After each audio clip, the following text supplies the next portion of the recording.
बाहर जो भक्त हैं उन्हें अंदर बुलाइए। डरना मत बेटा, माँ के यहाँ तुझे अच्छा लगेगा। चलिए, माताजी ने आपको बुलाया। चलो बेटा। सुशीला माँ की जय हो। खुश रहो। माँ, ये मेरी बेटी है रूपा, इसे अपने चरणों में ले लो माँ, इसका कल्याण करो। बेटी, तुम यहाँ हमारे साथ रहोगी? हाँ। तुम हमारी सेवा कर पाओगी? आओ मेरे पास आओ। यहाँ नहीं, यहाँ बैठो। सुशीला माँ की, सुशीला माँ की, सुशीला माँ की।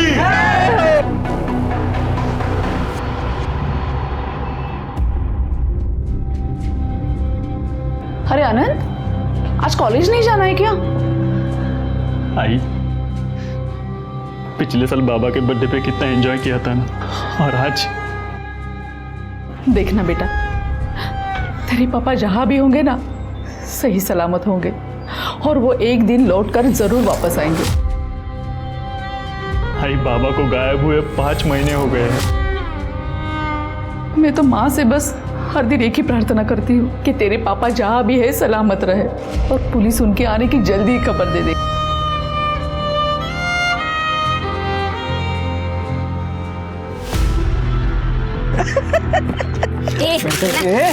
क्या कर रही है तू? वो खा मत यार, मोटी हो जाएगी तू। कीड़ा है तू। कीड़ा में क्या? अरे पागल, तेरे जितना कीड़ा हम में से कोई भी नहीं है। तू हम सबकी माँ है। माँ सच तो कह रहा है मोहित। सड़क के किनारे आवारा लड़कों के साथ मटर गश्ती कर रही थी, बाजारों औरतों की तरह हंस रही थी, और मुझसे पूछे क्या किया मैंने? दोस्त है वो मेरे बाबा। दोस्त तुम्हारे? सड़क चाप टपोरी नहीं है। और आई हंसी मजाक कर रहे थे हम लोग। क्या गलत किया मैंने? अरे क्या करता है? शांत हो बाबू। मैं इसकी जल्द से जल्द शादी करा दूंगा, नहीं तो ना करके चली जाएगी, पता भी नहीं चलेगा। और सुन, तू घर के अंदर रहेगी, बाहर निकलेगी ना तो टांग तोड़ दूंगा तेरी। संभाल इसको। आओ, आई भाग ना। ऐसा कोई करता है क्या? बेटा तू चुप हो जा, मैं बात करती हूँ उनसे। मुझे शादी नहीं करनी आई। चुप हो जा बेटा, मैं बात करती हूँ उनसे।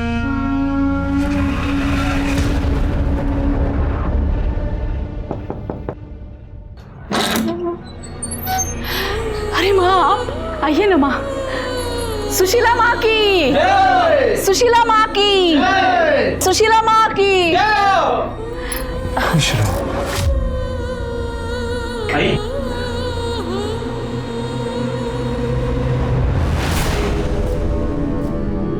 काम से बाहर जा रहा हूँ, थोड़ी देर में आ जाऊंगा। अब आप आइए ना माँ, बैठिए यहाँ। आइए आइए। माँ, आप तो जानती है आजकल के बच्चों को, उनको अध्यात्म में कोई रुचि नहीं है। उसकी तरफ से मैं आपसे माफी मांगती हूँ। इसकी कोई आवश्यकता नहीं। आध्यात्म तो हर इंसान के अंदर होता है, और सही समय आने पर अनंत खुद ही उसे पहचान लेगा। अब धन्य हो माँ, अब धन्य हो। माँ, अगले महाप्रसाद की तारीख तय कर लेते हैं। हाँ, इसीलिए तो हम यहाँ आए हैं।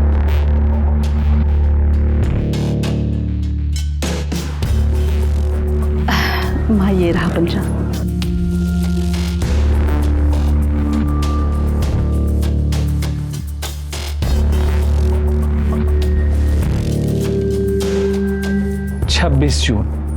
छब्बीस जून का शुभ मुहूर्त है, और स्थान हमेशा की तरह छाया का घर होगा। आपने तो मुझे धन्य कर दिया माँ। बोलो सुशीला माँ की, सुशीला माँ की, सुशीला माँ की। छाया, जो अमूल्य प्रसाद तुम हमारे मंदिर से लेकर आई थी, वो हमारे सभी भक्तजनों में बांट दो। अभी लाती। उसकी कृपा से हमारी इस बार की पूजा भी सफल होगी। अरे देखो ये मेरी बेटी प्राची। आओ बेटा, रखो वहां पे। बस बस बस बस बस। तो ये है मेरी बेटी प्राची। अरे पंडित ने तो कहा है दोनों की कुंडली मिल रही है एक दूसरे के साथ। हमें तो लड़की पसंद है। अब ये बताइए, आप अपनी बेटी के सुख सुविधा के लिए क्या क्या कर सकते हैं? हाँ, जैसा आप हो, मतलब 2 व्हीलर, गोल्ड, सिल्वर, कैश, जो आप हो हम तैयार है सबके लिए। हाँ। इसे दहेज कहते हैं। अरे आप तो एक वकील की नौकरी करते हैं ना, आपको नहीं लगता दहेज मांगना या देना एक अपराध है? और तुम दहेज लेने में विश्वास रखते हो? हाँ, क्या कर रहे हो मकरन जी? ये सब क्या चल रहा है? अरे कुछ नहीं। क्या यही संस्कार सिखाया आप लोगों ने उसको? अच्छा अंकल, और जो यहाँ आप अपने बेटे का सौदा करने आए हो, ये कहाँ के संस्कार है? हमें इस घर से रिश्ता नहीं जोड़ना। चलो। ऐसा सुनो तो मेरी बात। सुनो तो। अजीत बेटा, सुनो तो मेरी बात। चाहे कुछ भी हो जाए, ये शादी होगी ही नहीं।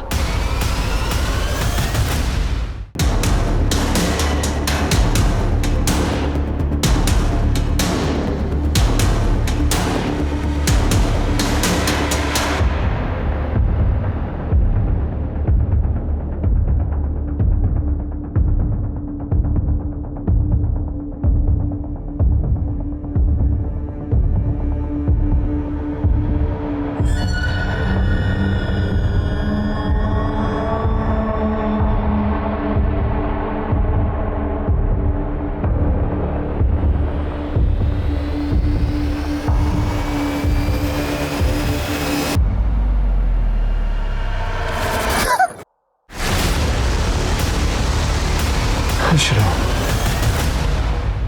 कहाँ जा रही हो? घर से भागकर जा रही हो? तुम जिस सुख की तलाश में भटक रही हो, वो सब मैं तुम्हें दूंगी। चलो मेरे साथ।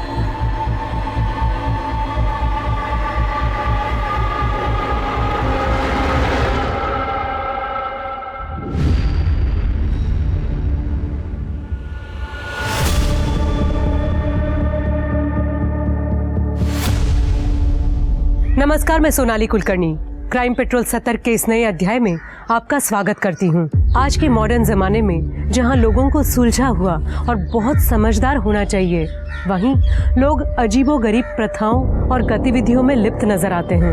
ऐसा लगता है जैसे लोग अब अपने फायदे के लिए अहिंसा की जगह हिंसा का मार्ग चुनना बेहतर समझते हैं। कुछ लोग अब इंसानियत और हैवानियत में हैवानियत को चुनते हैं। लोग एक बात भूल जाते हैं कि अगर आज वो हैवान बन सकते हैं तो कोई उनसे बड़ा हैवान भी बन सकता है, क्योंकि हर शेर को एक सवा शेर जरूर मिलता है। आप लोग श्योर हैं कि वो भाग गई है? I mean, किसी दोस्त या सहेली के यहाँ गई होगी?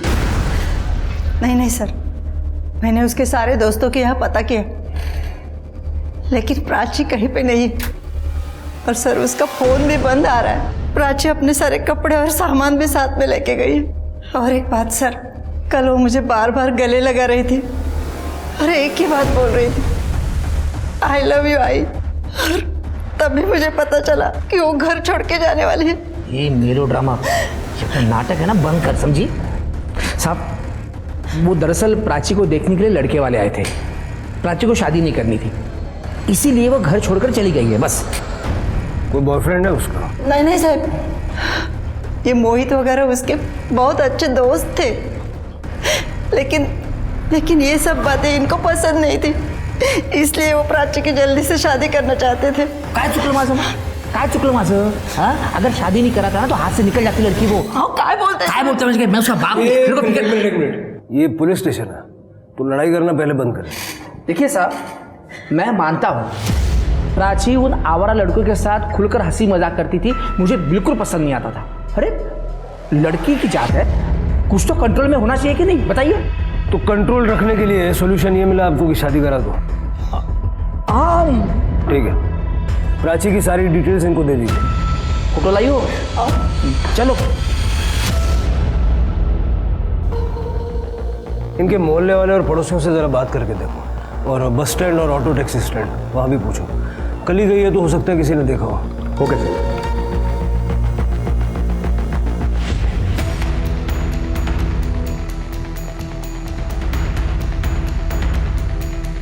मकरंद अंकल ने प्राची को थप्पड़ मारा था। प्राची ने तुम्हें कभी बताया था कि वो कहीं जाने वाली है या घर छोड़ने के बारे में कुछ बताया था? नहीं सर इनफैक्ट मकरंद अंकल ने उस दिन के बाद से प्राची को हमसे मिलने से भी मना किया था। हाँ पूजा बोलो। कहाँ? साई नगर के रिक्शा स्टैंड के पास।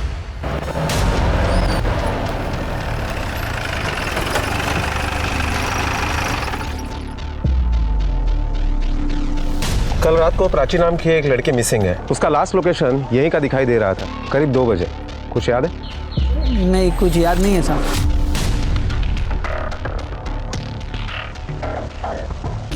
ये देखो, ये लड़की थी। हाँ याद आया साहब। वो क्या हुआ ना, कल मैं मेरा टिफिन दुकान पे ही भूल गया था, इसलिए मैं रात को लेने को आया। तब मैंने इस लड़की को एक औरत के साथ देखा था साहब। कौन थी वो औरत? वो तो पता नहीं साहब, क्योंकि मैं उसे ठीक से देख नहीं पाया साहब, लेकिन अच्छे घर के लग रही थी साहब, क्योंकि साड़ी और जेवर पहनी थी उसने। और कुछ याद आ रहा है? नहीं साहब। इसका मतलब है प्राची ने टैक्सी या ऑटो नहीं ली थी, लेकिन वो गई कहाँ?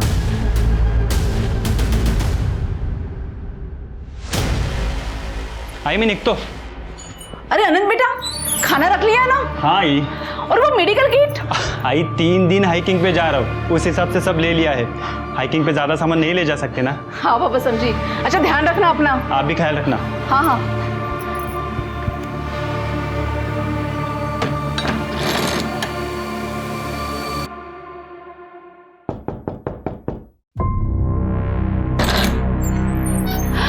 सुशीला माँ, आइए आइए। सुशीला माँ की जय हो।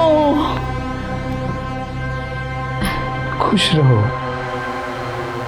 ये प्राची है, इसे हमारी मदद की जरूरत थी। ये अपनी जिंदगी में अपनी खुशियों और उद्देश्यों को लेकर भटक रही है, तो मैंने सोचा कि मेरी परम भक्त से ज्यादा इसकी देखभाल कौन कर सकता है, इसलिए मैं इसको यहाँ लेकर चली आई। ये सब आपकी कृपा है माँ, वरना हम तो तुच्छ मनुष्य है। प्राची मेरे बेटी जैसी है और वो आज से यही रहेगी। तुम बिल्कुल चिंता मत करना।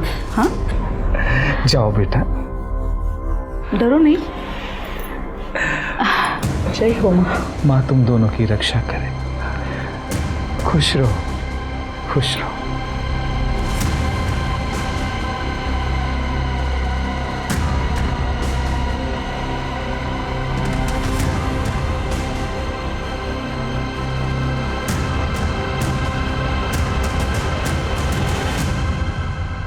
प्राची, इसे बस अपना ही घर समझना, बिल्कुल चिंता मत करना। हाँ चलो आओ। अरे शर्मा क्यों रही हो, आओ, तुम्हें तुम्हारा कमरा दिखाती हूँ। आ जाओ।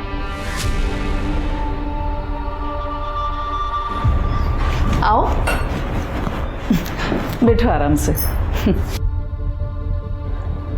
कैसा लगा? अच्छा भूख तो लगी होगी ना, पहले तुम हाथ मुंह धो लो, मैं खाने के लिए कुछ लाती हूँ।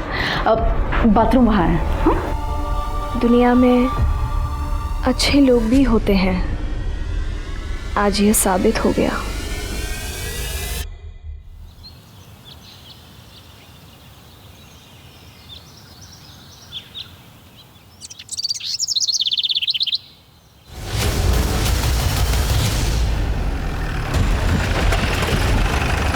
सर उधर।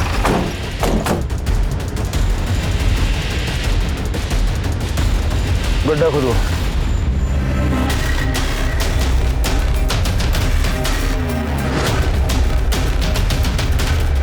सर 4 स्केलेटन्स मिले हैं।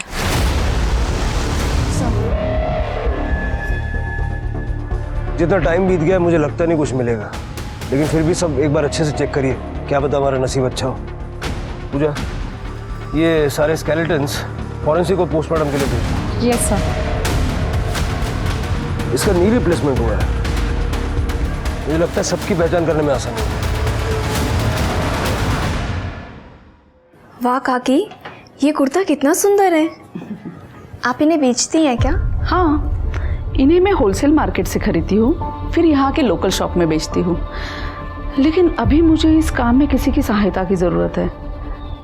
मैं सोच रही हूँ क्यों ना तुम ही मेरा हाथ बटा दो, हम दोनों साथ में मिलकर बेचेंगे। लेकिन पहले ये महापूजा होने दो।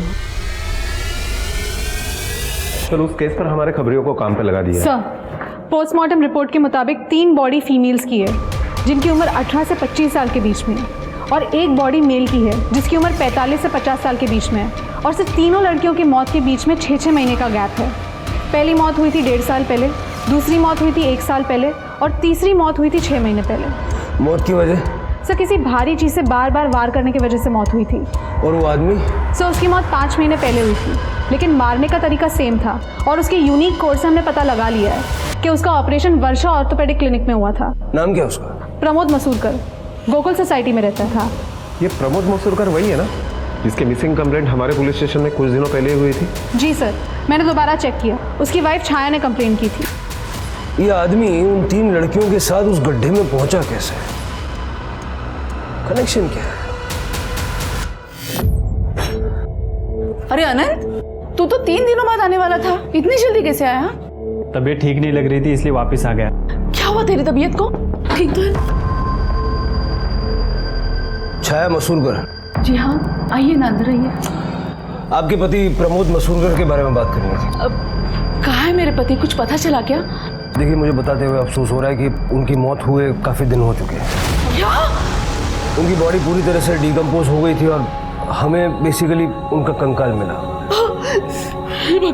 उनकी नी रिप्लेसमेंट सर्जरी हुई थी और उस नी कैप के नंबर के आधार पर हम अब तक पहुंचे।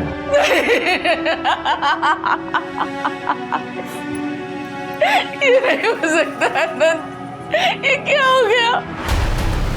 इन्होंने कभी किसी का कुछ बिगाड़ा नहीं था, किसने किया इनके साथ? देखिए, मैं आपकी अवस्था समझ सकता हूँ और मैं जानता हूँ कि ये सही समय नहीं है, लेकिन आइडेंटिफिकेशन को कंप्लीट करने के लिए हमें आपके बेटे का डीएनए टेस्ट करवाने की जरूरत पड़ेगी और उसी के बाद हम आपको वो अवशेष सौंप सकते हैं। डीएनए टेस्ट के लिए कब और कहाँ आना है आपको ये बता दें। जी सर।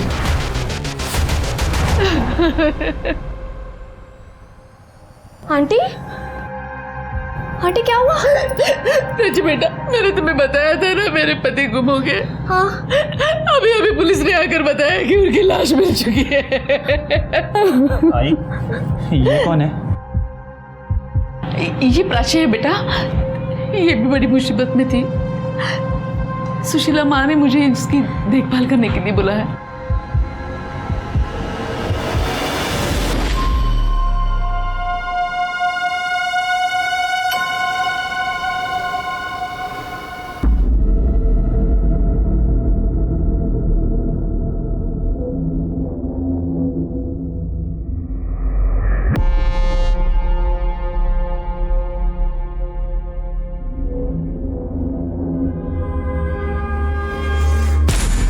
एक मिनट, मैं जो कह रही हूँ वो ध्यान से सुनो।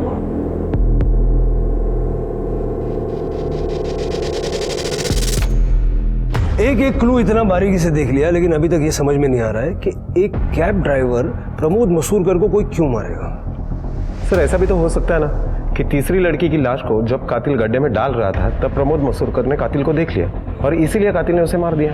ऐसा होता तो कातिल उसको ऑन द स्पॉट मार डालता, 1 महीना वेट क्यों करता? प्रमोद मसूरकर का उन तीनों लड़कियों से स्ट्रॉन्ग कनेक्शन है। सर, छाया मसूरकर आई है। छाया जी, हम फिर से एक बार जानना चाहते हैं, जिस दिन आपके पति गायब हुए उस दिन एग्जैक्टली हुआ क्या था? अनंत उस दिन बाहर चला गया था, तो मैंने सोचा कि मेरे भाई विलास के घर चली जाती हूँ। प्रमोद ने मुझसे कहा था कि वो अपने कैब से मुझे छोड़ आएंगे। हम जब वहाँ चले गए, अरे आइए ना, थोड़ी देर अंदर चलते। नहीं, अभी धंधे का टाइम है, बाद में आता हूँ। बाय। सर, यहीं बैठा था मैं उस दिन जब छाया आई अंदर, मुझसे मिली और हम लोग अंदर चले गए। पूरे दिन छाया हमारे साथ ही थी। रात तक प्रमोद घर नहीं आया, उसका फ़ोन भी बंद था, तो हमें चिंता हुई। दूसरे दिन हमने मिसिंग कंप्लेंट लिखवाई, फिर पता चला कि प्रमोद नहीं रहा। अगर मुझे पता होता कि उस दिन मैं उसे आखिरी बार मिलने वाला हूँ तो मैं घर के बाहर जाके उसे ज़रूर मिला था। तुम्हारा कहने का मतलब है कि तुमने उस दिन प्रमोद को नहीं देखा? मैं जहाँ बैठा था वहाँ से मुझे प्रमोद दिखाई नहीं दे रहा था, पर वो कैब में छाया को छोड़ने आता, मतलब प्रमोद ही होगा ना। और छाया ने उसे बाय भी बोला था। ये भी तो हो सकता है कि कैब उस दिन प्रमोद नहीं बल्कि कोई और चला रहा हो और छाया ने ये दिखाने की कोशिश की हो कि वो प्रमोद को बाय कर रही थी। सर अगर वो प्रमोद था भी तो हमें ये नहीं पता कि वो यहाँ से कहाँ गया। एक मिनट सर। हेलो, क्या?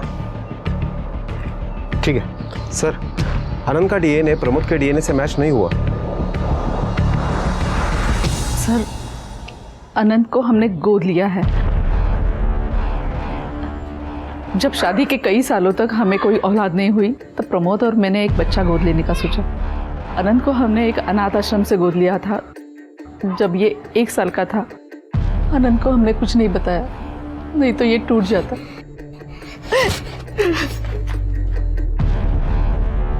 मेरा आनंद समझदार है, वो समझ जाएगा। विलास ने हमें बताया कि आखिरी दिन वो प्रमोद से मिला नहीं। प्रमोद ही आपको विलास के घर छोड़ने आया था। हाँ बिल्कुल, भला उनकी कैब और कौन चलाएगा, और मैं किसी और को क्यों चलाने दूंगी। देखिए इंस्पेक्टर साहब, मेरे पति के जाने के बाद आप उन्हें और मुझे बदनाम मत कीजिए। मैं अपनी जिंदगी में सब कुछ खो चुकी हूँ। अब मुझे मेरी इज्जत और सम्मान नहीं खोना है।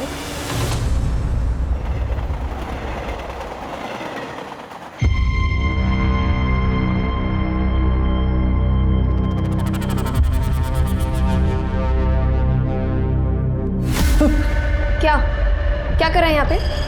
रुक तू अभी। क्या कर रहा है तू यहाँ पे? जासूसी कर रहा है ना तू मेरी? अभी रुक, मैं छाया आंटी को तेरी शिकायत करती हूँ। प्लीज ऐसे मत करना, तुम जैसा सोच रहे हो वैसा कुछ नहीं है। मैं तुम्हें गलत नजरों से नहीं देख रहा था। तो क्यों मेरी जासूसी कर रहा है? जरा धीरे बात करो, मैं तो तुम्हारी मदद करने के लिए आया था। तुम बहुत बड़ी प्रॉब्लम में आने वाली हो। क्या मतलब? तुम्हें जल्दी बेच दिया जाएगा, कब और कहाँ ये नहीं पता। अच्छा, और कौन करेगा ऐसा? यहाँ मैं छाया आंटी के साथ ज्यादा सेफ हूँ। मेरी आई ही तुम्हें बेचने वाली है, तुम्हारी बोली लगने वाली है। तुम्हारा दिमाग खराब हो गया क्या आनंद? कसम से मैं सच बोल रहा हूँ। उस दिन मैंने आई को किसी से फोन पे बात करते हुए सुना था। 1 मिनट, मैं जो कह रही हूँ वो ध्यान से सुनो। वो लड़की तो मेरे हाथ से ही खाना खाती है। हाँ, उसे महाप्रसाद के लिए तैयार करना तो मेरे बाएं हाथ का खेल है। हाँ हाँ, फिगर विगर भी ठीक है, खूब बोली लगेगी देखना। तुम्हारी भलाई इसी में है कि तुम मेरे साथ भाग चलो, मैं मदद करूंगा तुम्हारी। पुलिस ने इन लड़कियों के माँ बाप को कांटेक्ट किया और उनके बारे में खबर दी कि अब उनकी लड़कियां इस दुनिया में नहीं हैं। इस बात से माँ बाप आहत हुए, पर उन्हें एक क्लोजर भी मिला, लेकिन कातिल का पता अभी भी नहीं चला था। देखना ये था कि क्या पुलिस अब कातिल तक पहुंच पाती है, इससे पहले कि कातिल अपना अगला शिकार करें। अब आप लोग अपनी आंखें बंद कीजिए और जोर से सांस लीजिए। जगत माता ही सर्वोपरि।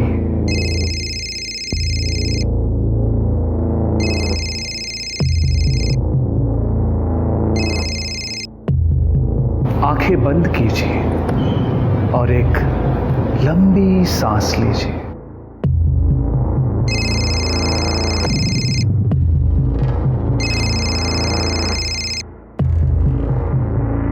आपसे कितनी बार कहा है कि जब हम मेडिटेशन में होते हैं तो मुझे डिस्टर्ब मत किया कीजिए। प्राची भाग गई है। क्या मतलब भाग गई है? प्राची घर में नहीं है और ना ही उसका सामान है, और हाँ, आनंद का भी सामान नहीं है। तुम्हारा मतलब है दोनों भाग गए हैं?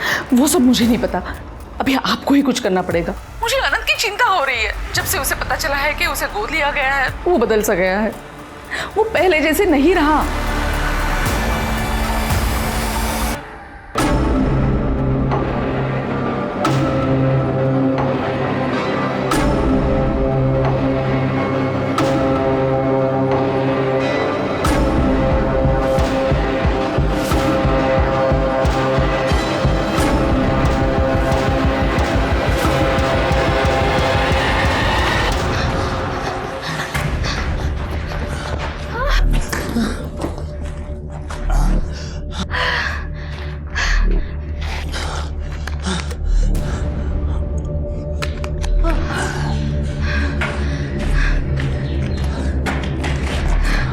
तुम मुझे यहाँ क्यों लेके आए हो? तुम तो कह रहे थे कि तुम मुझे मेरे पेरेंट्स के पास छोड़ोगे। देखो, मेरी आई बहुत सारे लोगों को जानती है। अब तक उसने लोगों को हमारे पीछे लगा दिया होगा और वो सबसे पहले तुम्हारे घर जाएंगे। तो हमारी भलाई इसी में है कि हम कुछ दिन छुप के रहें। उसके बाद मैं तुम्हें तुम्हारे घर ले जाऊंगा, पक्का।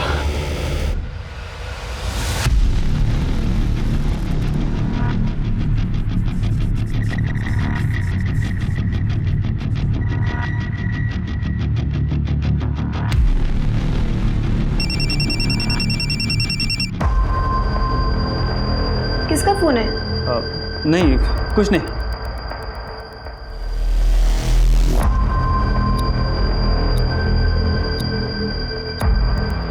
अरे भाई इसको देखा किधर? देखिए लड़की को। अरे हाँ, आगे जो बिल्डिंग का काम चल रहा है ना, उसमें जाते हुए देखा है। हाँ भाई। अरे बस क्या यार, अरे मैंने अभी तक उसे इस्तेमाल नहीं किया है। भाई तूने पैसे दिए, वो तेरी है। भाई पे भरोसा नहीं है क्या? हाँ भाई, टेंशन मत लेना।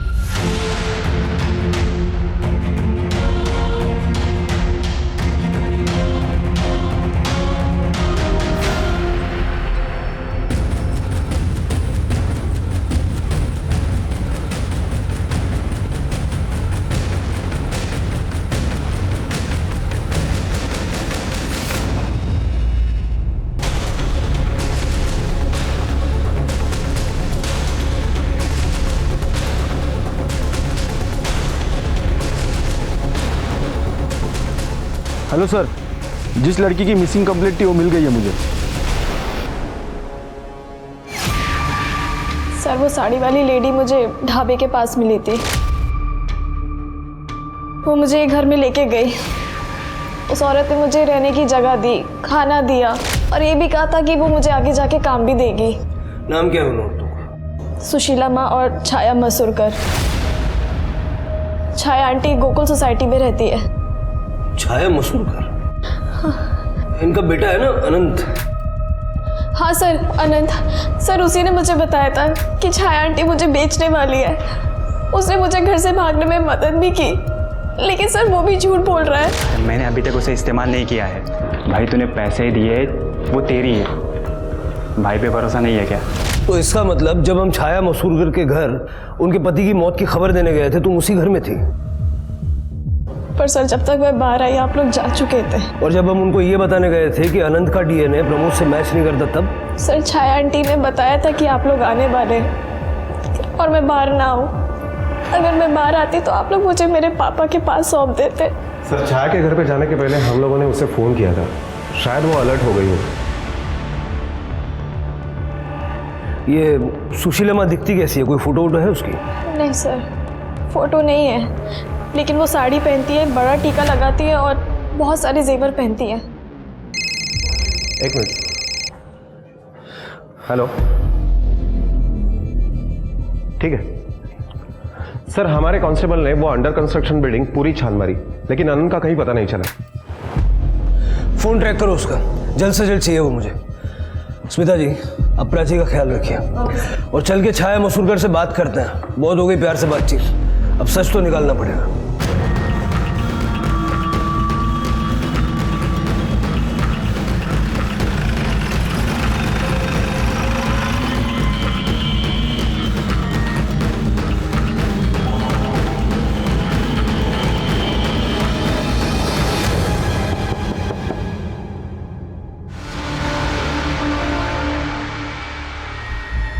पूजा,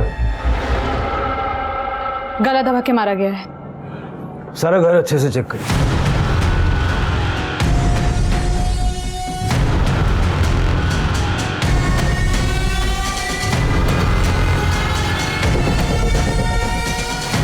सर, शायद इससे गला घोटा गया हो। सर, दरवाजे पर फोर्स एंट्री के कोई भी निशान नहीं मिले। इसका मतलब है छाया कातिल को जानती थी और छाया का मोबाइल भी गायब है।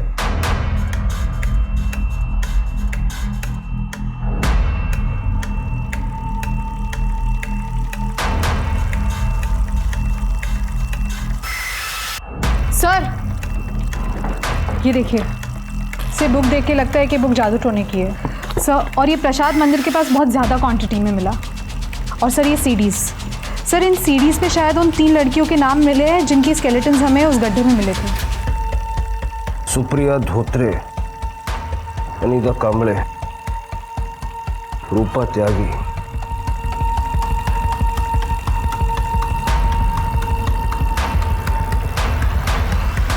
देखिए इस लड़की को, सुशीला माँ ने इस लड़की को 100% शुद्ध कर दिया है। जो भी इसके साथ सोएगा उसे शक्ति और समृद्धि प्राप्त होगी। ये आप सभी का महाप्रसाद है। तो अब बोली लगाने का समय है। और हाँ, जो सबसे ऊंची बोली लगाएगा वो इसके साथ सबसे पहले सोएगा, और जो दूसरी हाईएस्ट बोली लगाएगा उसे इसके साथ सोने का दूसरा मौका मिलेगा। लेकिन हाँ, मौका सभी को मिलेगा। सर इस औरत की आवाज़ पक्का छाया की ही है। इसका मतलब अनंत ने प्राची को छाया के बारे में जो बताया था वो सही था, और प्रमोद की बॉडी उन बाकी लड़कियों के साथ उन गड्ढों में मिलना इस बात की ओर इशारा करता है कि छाया का प्रमोद की मौत से कोई ना कोई लेना देना है। सवाल यह है कि छाया ने प्रमोद को क्यों मारा। प्राची को बुलाओ। Yes sir.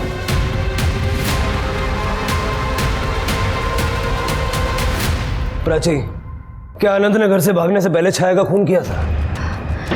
नहीं सर, नहीं पता। उस दिन हम लोग सुबह जल्दी निकल गए थे घर से। तो हॉल खाली था? जी सर। इसका मतलब अनंत ने वापस आकर छाया का खून किया, या हो सकता है छाया को किसी और ने मारा है। प्राची, प्राची, बाबा, बाबा,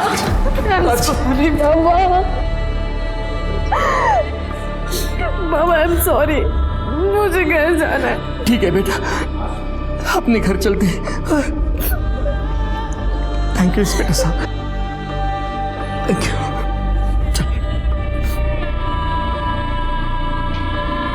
सर, आनंद पकड़ा गया है, हम उसे पुलिस स्टेशन लेके आए हैं।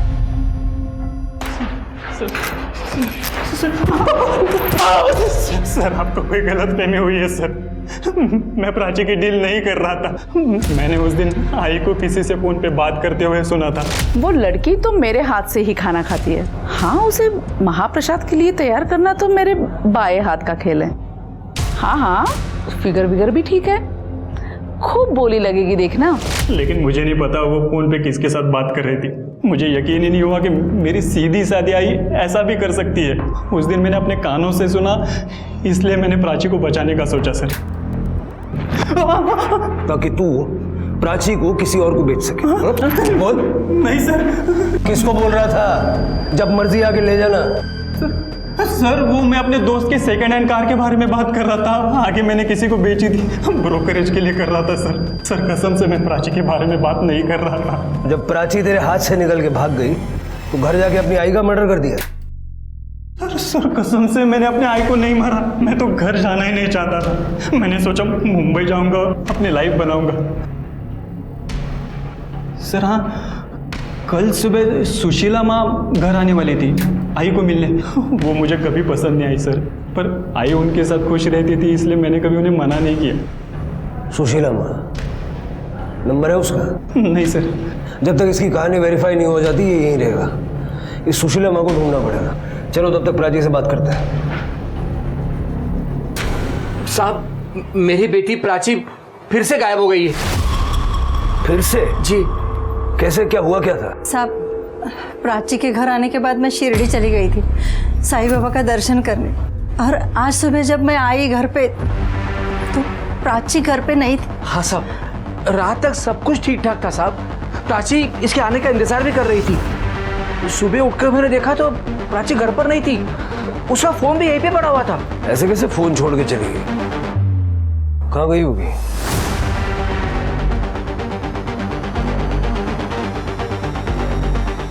यहाँ सीसीटीवी है, अगर ये चल रहा है तो उसका फुटेज निकलवाओ और देखो कहीं और आसपास कैमरे लगे हुए हैं। Okay sir. Pooja. Sir, Chhaya की पोस्टमार्टम रिपोर्ट के मुताबिक उसकी हत्या गला दबाकर की गई थी। सर, घर के मंदिर के पास मिले उस चमकीले कपड़े से ही उसका गला दबाया गया था। गले पे मिले फाइबर्स उस कपड़े से मैच करते हैं। और सर मंदिर के पास हमें जो प्रसाद का पैकेट मिला था उसमें ड्रग्स थे। सुशीला के बारे में कुछ पता चला? उसका नाम, एड्रेस, फोन नंबर, कैसे दिखती है, कुछ भी? सर हमने ढाबे के मालिक गणेश और आनंद के साथ भी बात की।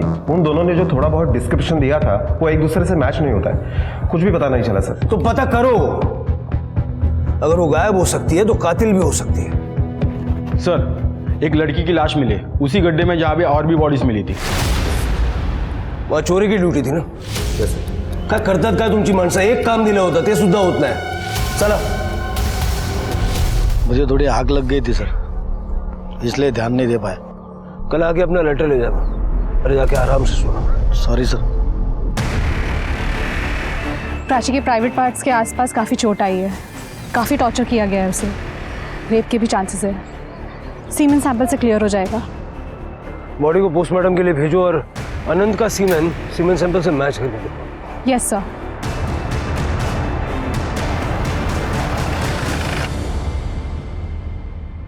सर आनंद का डीएनए सीमेन सैंपल से मैच नहीं हुआ।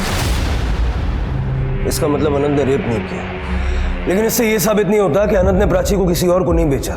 सर प्राची के पोस्टमार्टम रिपोर्ट के मुताबिक उसका कत्ल बार बार किसी भारी चीज से वार करने की वजह से हुआ है, जैसे कि बाकी 3 लड़कियों का हुआ था।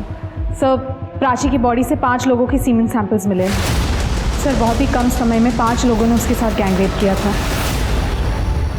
सर 23 तारीख की रात की प्राची के घर के बाहर जो रोड है वहां की सीसीटीवी फुटेज मिली है, जिस दिन हमने प्राची को मकरंद को सौंपा था।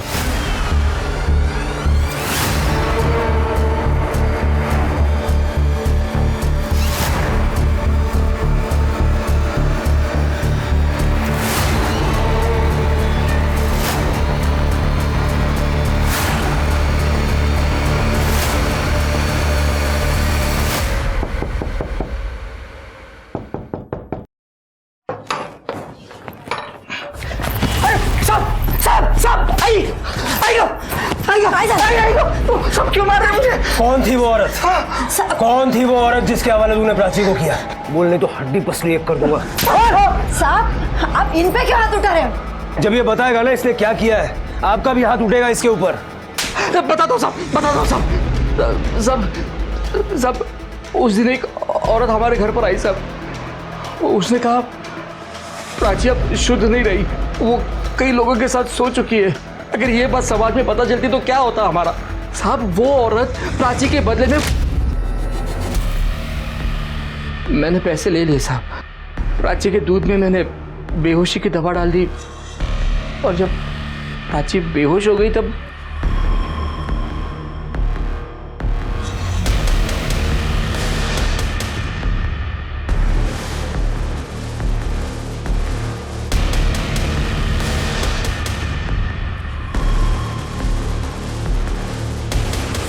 अपनी बेटी का सौदा कर दिया। अरे तुला तर नरकात पण जागा मिळणार नाही। कौन थी वो औरत? साहब मुझे नहीं पता, सच बताता हूँ साहब। आई शपथ मैंने उसका चेहरा नहीं देखा साहब, उसका चेहरा घूंघट में छुपा हुआ था, पर ना उसने बहुत सारे जेवर पहने हुए थे और चमकीली भड़कीली साड़ी पहनी हुई थी साहब। घेऊन चला यार। साहब साहब साहब मजा आएगा ना साहब? साहब साहब मैंने कुछ नहीं किया साहब। साहब अनंत, मकरंद और वो दुकानदार गणेश, तीनों की मदद से उस औरत का स्केच बनवाओ।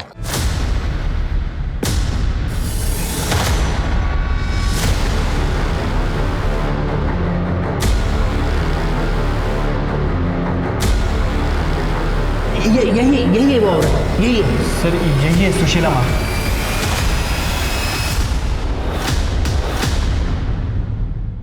सर ये तो झाड़ेपट्टी नाटक के आर्टिस्ट है, हमारे गांव में मैंने इसे देखा था सर। इनका ग्रुप है, गांव-गांव में जाके नौटंकियां करता है। इसका असली नाम क्या है? सर नाम तो नहीं पता। अपने गांव में बात करो और इसकी नाटक मंडली और इसका नाम जरा पता करो। Okay sir. जरा पता तो चले ये सुशीला माँ है कौन? सर जाड़ीपट्टी नाटक ग्रुप जिसमें सुशीला माँ काम करती थी वो कई साल पहले टूट चुका है, लेकिन सर उसके बारे में हमने सब कुछ पता कर लिया है। सर एक चौंकाने वाली बात सामने आई है, आप यकीन नहीं करेंगे।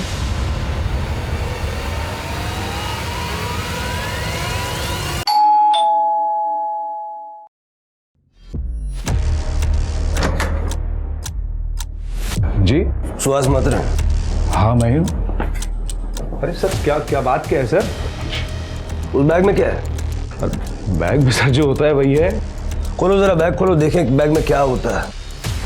अरे कुछ नहीं, कपड़े हैं बस सर, मेरी प्राइवेट चीज है, आप ऐसे कैसे हाथ लगा? कोई बात नहीं, हम नुकसान नहीं पहुंचाएंगे। अरे सर फिर भी ये सर, ये किसके कपड़े हैं? ये मेरे बुआ जी के कपड़े हैं। बुआ जी कहाँ हैं? मैं जब से आया हूँ मिल नहीं रही हैं और उनके कपड़े यहीं रह गए हैं। मैं बताऊं बुआ जी कहाँ हैं? आपको पता है कहाँ है? ये कपड़े पहन ले 5 मिनट, नहीं तो इतना मारूंगा ना। उठा, चल चल फटाफट।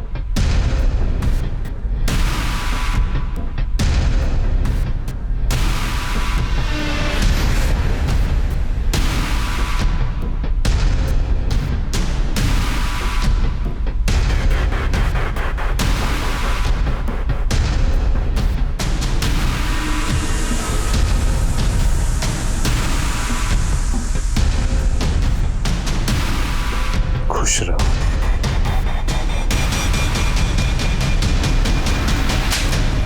नाटक खत्म हुआ, अब कैरेक्टर से बाहर आ जा। सारी कहानी शुरू से शुरू कर चल। सर गांव में मेरी नाटक कंपनी खत्म होने की कगार पे थी, तो मैं शहर चला आया और यहाँ झाड़ी पट्टी नाटक में मैं औरत का रोल करने लगा। और औरत का रोल करते करते मुझे एक आइडिया आया कि क्यों ना मैं सुशीला माँ बनकर आध्यात्म में लोगों को फंसाकर उनसे पैसे कमाऊं। और सर मैंने ऐसा किया भी, और तभी मुझे छाया मिली। छाया को मैंने अपने बारे में सब कुछ बता दिया सर मैं छाया से प्यार करने लगा था। सर मैंने छाया को काला जादू भी सिखाया। फिर हम लोग सीक्रेटली एक प्रोस्टिट्यूशन का धंधा शुरू कर दिया। हमारे बड़े चुनिंदा क्लाइंट होते थे जिनको शुद्ध और कम उम्र की लड़कियां पसंद हैं। और सर महाप्रसाद के नाम पर हमने लोगों को ड्रग्स देना शुरू किया। उससे उनको सर बड़ी असीम सुख की प्राप्ति होती थी। और प्रमोद को तुम दोनों के बारे में पता चल गया था? नहीं सर, उसे छाया के बारे में पता चल गया था, तो वो उसे धमकी देने लगा कि ये काम बंद कर दो, नहीं तो मैं पुलिस के पास चला जाऊंगा। तो फिर सर हम दोनों ने एक प्लान बनाया। जब प्रमोद छाया को लेकर उसके भाई के घर छोड़ने जा रहा था। अरे रुको रुको रुको, एक मिनट, ये विलास का दोस्त है सुहास। आ जाओ ना, गाड़ी में बैठो। हाँ बस इसी तरफ जा रहे हैं। आओ बैठो बैठो।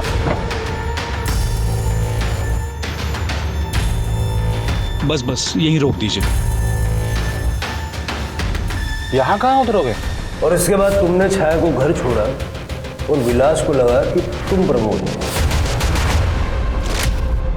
लेकिन वहां से लौटते हुए मैंने कैब तालाब में डुबो दी और प्रमोद का फोन नागपुर से 50 किलोमीटर दूर ले जाके तोड़ दिया सर। उन 3 लड़कियों को क्यों मारा? मारा कहाँ सर, बलि दी है अपने क्लाइंट्स की तरक्की के लिए। और ये तो हमारी पूजा का ही हिस्सा है सर। छाया को क्यों मारा? मुझे पता चला 26 जून को, जब हमारे यहाँ महाप्रसाद की पूजा थी, कि छाया हमारे क्लाइंट से एक्स्ट्रा पैसे की डिमांड कर रही है और उसने मुझे बताया भी नहीं सर। तो मुझे बहुत गुस्सा आया और उस रात मैंने अनंत और प्राची को बात करते हुए देखा था। क्या कर रहा है तू यहाँ पे? जासूसी कर रहा है ना तू मेरी? अभी रुक, मैं छाया आंटी को तेरी शिकायत करती हूँ। तुम बहुत बड़ी प्रॉब्लम में आने वाली हो। क्या मतलब? तुम्हें जल्दी बेच दिया जाएगा। अच्छा, और कौन करेगा ऐसा? मेरी आई ही तुम्हें बेचने वाली है। उस रात मैं छाया के पास ही रुका था। मैंने छाया को उस प्लान के बारे में नहीं बताया और इस बार मैंने सोच लिया कि प्राची को मैं अकेले पकड़ूंगा और उसको बेचकर पैसा कमाऊंगा। और किया भी ऐसे ही सर। मैंने मकरंद के साथ उसकी डील कर दी।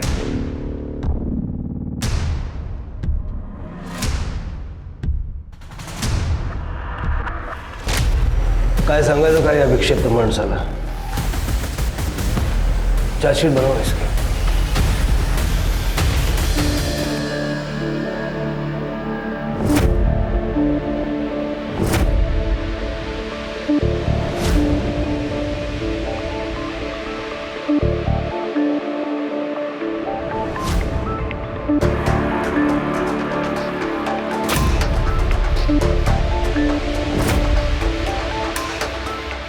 तो लेडीज, आज की क्लास यहीं खत्म होती है।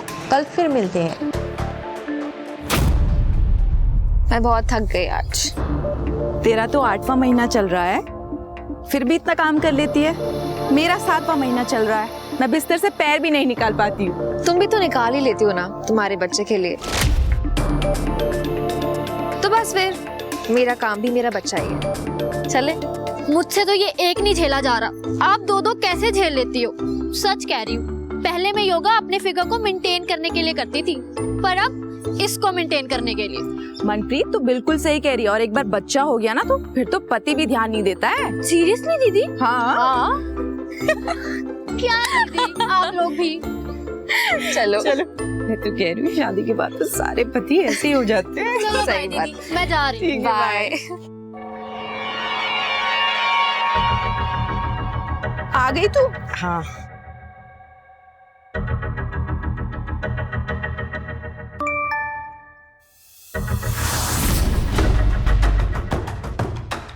अंजू, हाँ क्या हुआ? कोई टेंशन है? नहीं, कुछ भी नहीं।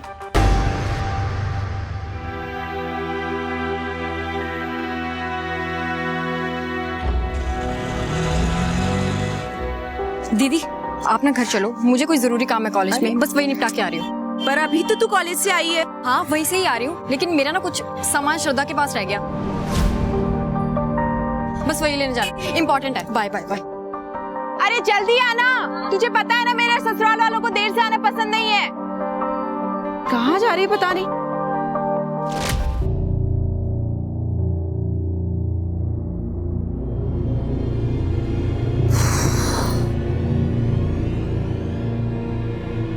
रुको,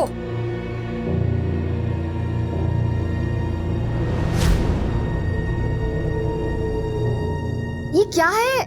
इतना नमक, इसे खाकर कौन वापस आएगा यहाँ पे? मैं ढाबा कैसे चलाऊंगी? अरे इसीलिए तो बोला है मेम साहब, बंद कर दीजिए ये ढाबा। अरे औरतों के बस का नहीं है ये ढाबा बाबा चलाना। बग्गा तुम यहाँ क्या कर रहे हो? अरे मैडम कब समझोगे आप? मैडम दाल में नमक और आदमी में गुस्सा, अगर दोनों ज्यादा हो जाए ना तो स्वाद खराब कर देते हैं। आप बेच क्यों नहीं देती हमें? अरे सबको पता है आप कितना नुकसान उठाती हो। ऐसा है, अपने बाप लोगों से जाके कह दो कि उनकी औकात नहीं है अंजू का ढाबा खरीदने की, और ना तेरी औकात है मुझे डरा सकने की। आई समझ में?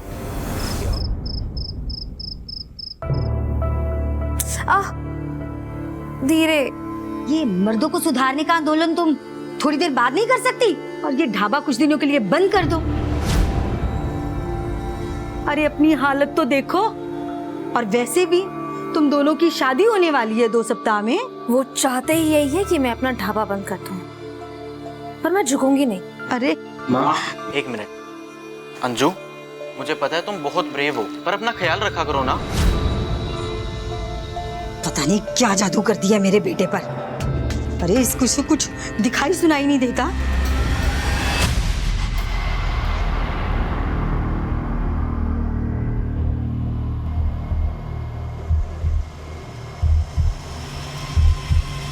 रेडीमेड बच्चों की दुकान, अंजू का मकान। शादी की कोई गारंटी नहीं, पर मजा पूरा। किसने लिखा ये? हाँ किसने फेंका बताओ? किसने लिखा?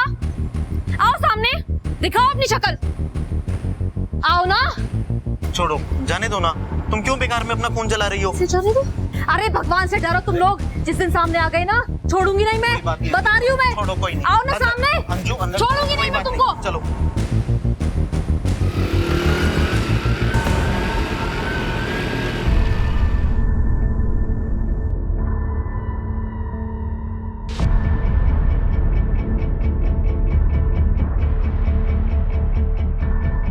अरे प्रीति, ले बेटा, थोड़े दिनों में तेरी ना गोद भराई है, मेहमान आएंगे, तुम्हारी ये हड्डियां देखकर क्या सोचेंगे? मम्मी जी हड्डियां?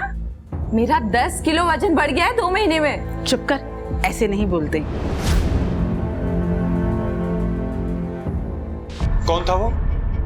कॉलेज का फ्रेंड था। फ्रेंड था या बॉयफ्रेंड था? जो ऐसे गली में चिपक के बात कर रही थी। तुम्हें जरा सा भी अंदाजा है कि तुम्हारी इन हरकतों की वजह से ना हम सबकी इज्जत पे क्या असर पड़ता है? ओ प्लीज, इज्जत का लेक्चर ना आप लोग तो मुझे मत ही दो, क्योंकि अगर मैंने अपना मुंह खोला ना तो बहुत बुरा लगेगा।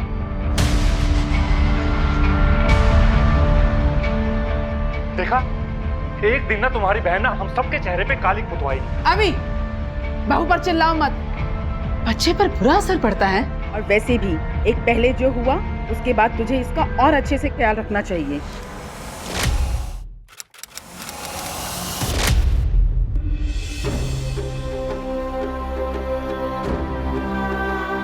तुम्हारी लापरवाही की वजह से मेरे पोते को पैदा होने से पहले ही मार दिया। माँ प्लीज, देखिए उसकी तबीयत ठीक नहीं है, ये सही वक्त नहीं ये सब बातें करने का। तो कब होगा सही वक्त? अरे एक माँ अपने बच्चे की जान बचाने के लिए अपनी जान तक दे देती है, और ये कैसी माँ है जो अपने पेट में पल रहे बच्चे तक को नहीं बचा पाई? कैसी माँ है ये?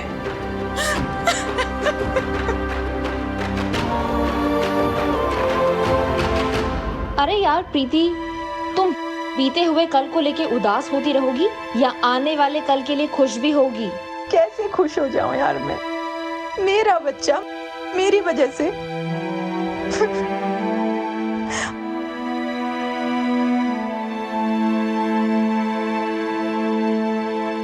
अगर तुम नहीं होती तो क्या होता मेरा?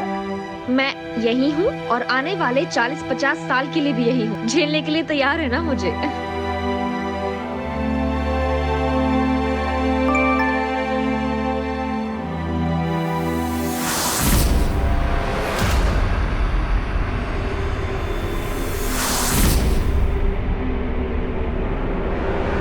अंजू, हाँ क्या हुआ?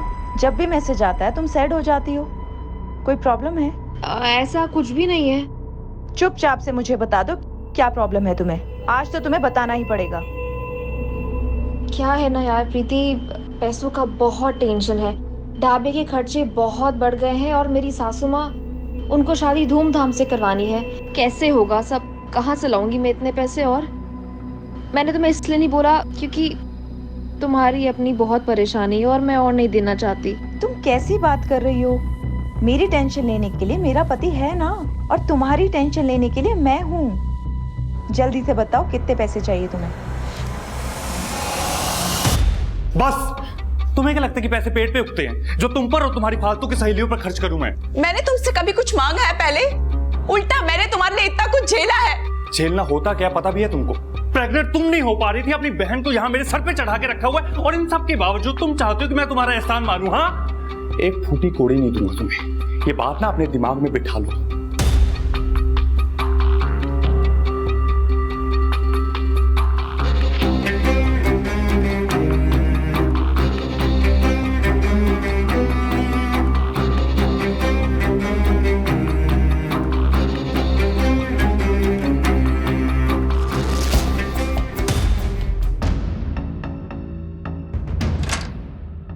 दीदी, सारा सामान अंदर रख दिया है, आप रुकेंगी क्या अभी?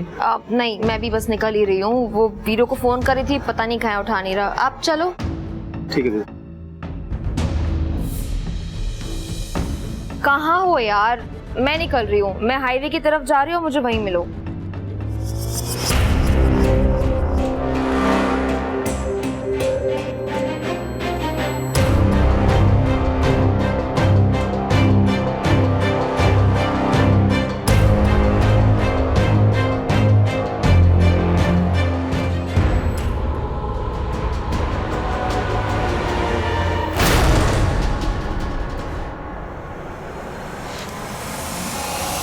टीटू, जब मैं घर से जा रही तो तुम यहाँ रहकर क्या करोगी? क्यों? मेरा कॉलेज है, यहाँ दोस्त हैं और भी बहुत कुछ है मेरे पास करने को। आपको जाना है तो जाओ, मैं यहीं रुकूंगी। प्रीति, तुम भी यहीं रुको। ये लड़की अकेली यहाँ नहीं रहेगी। कौन करेगा इसकी सेवा? खुद से तो ये एक गिलास पानी भी नहीं उठा सकती। मम्मी जी, मुझे मायके जाना है, मेरा मन नहीं लग रहा है यहाँ पर। अभी माँ प्लीज, अगर वो नहीं रुकना चाहती ना, उसके साथ जबरदस्ती करके कोई फायदा नहीं है। अभी या तो ये दोनों बहनें यहाँ रहेंगी या दोनों ही जाएंगी। मैंने कह दिया, बस कह दिया।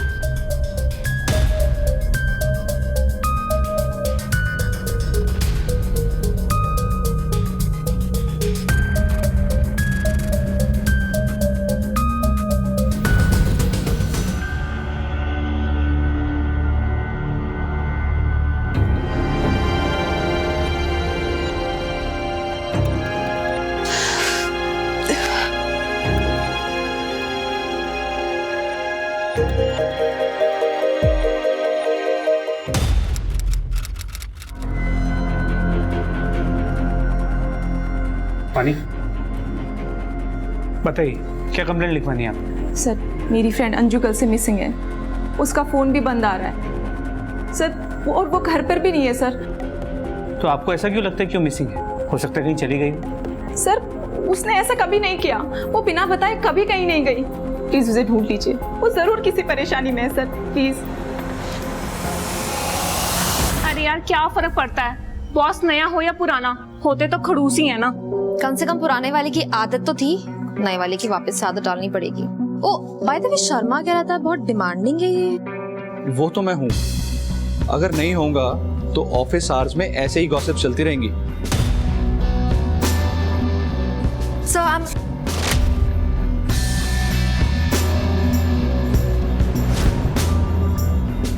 sorry. I didn't mean to.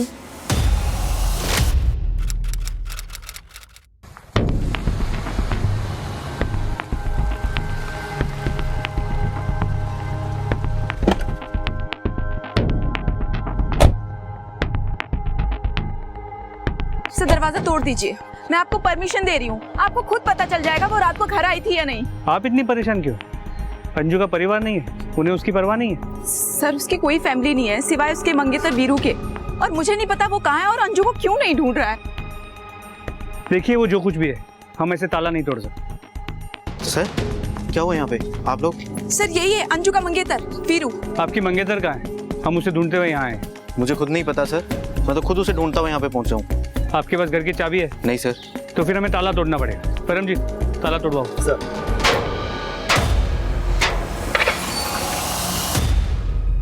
Paramjit. Ji sir. घर चेक करो। आखिरी बार कब बात हुई थी अंजू से? कल दिन में अंजू के ढाबे पर ही उससे मिला था मैं। उसके बाद बात ही नहीं हुई? सर अब कॉलेज में थोड़ी ना पढ़ते हैं कि हर टाइम फोन पर लगे रहें, और 2 दिन में शादी है हमारी सर।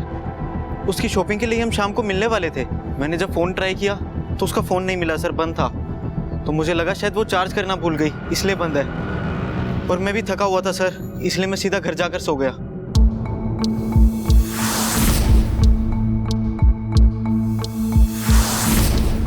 सर लग तो नहीं रहा अंजलि घर वापस आई थी रात में, सब कुछ एकदम नीट एंड क्लीन है सर।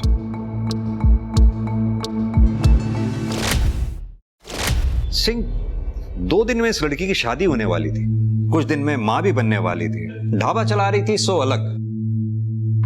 कुछ फिट नहीं बैठ रही ये बात। सब कुछ तो इसकी लाइफ में ठीक चल रहा था, फिर ऐसे ही बिना किसी को बताए कहीं चली गई, पॉसिबल नहीं है। सर उसकी मोबाइल की लोकेशन रिकॉर्ड मंगवा ली है, उसकी लास्ट लोकेशन से शायद कुछ पता चल जाए। जब तक सेल की लोकेशन नहीं आती ढाबे पर पता करो। आखिरी बार वो वहीं से निकली थी जब गायब हुई। सर कुछ बताया था कहाँ जा रही है? सर मैंने पूछा तो नहीं, लेकिन दीदी बहुत जल्दी में थी। क्या ढाबे पे कोई प्रॉब्लम, कोई मसला या कुछ आसपास? सर वो एक बग्गा नाम का आदमी दीदी को बहुत परेशान करता था। तो ये बग्गा कल यहाँ ढाबे पे आया था या कहीं आसपास दिखा था? सर अंजू की लास्ट लोकेशन मिल गई है, यहाँ से निकलने के बाद की।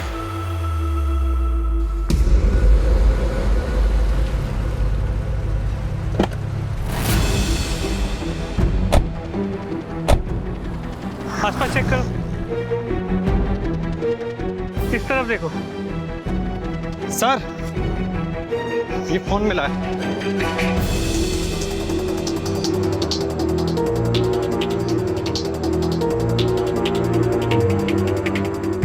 सर ये अंजू का केस काफी कॉम्प्लिकेटेड हो गया है। हाईवे के बाद झाड़ियों में उसका फोन मिला है, टूटा हुआ है सर। ठीक है सर, हम आसपास पूछताछ करते हैं।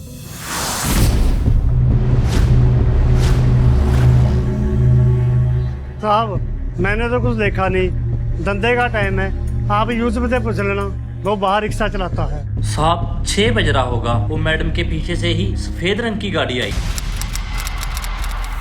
सिंह अगर ये रैंडम किडनैपिंग होती तो अब तक फिरौती के लिए कॉल आ गई होती। मसला कुछ और ही है।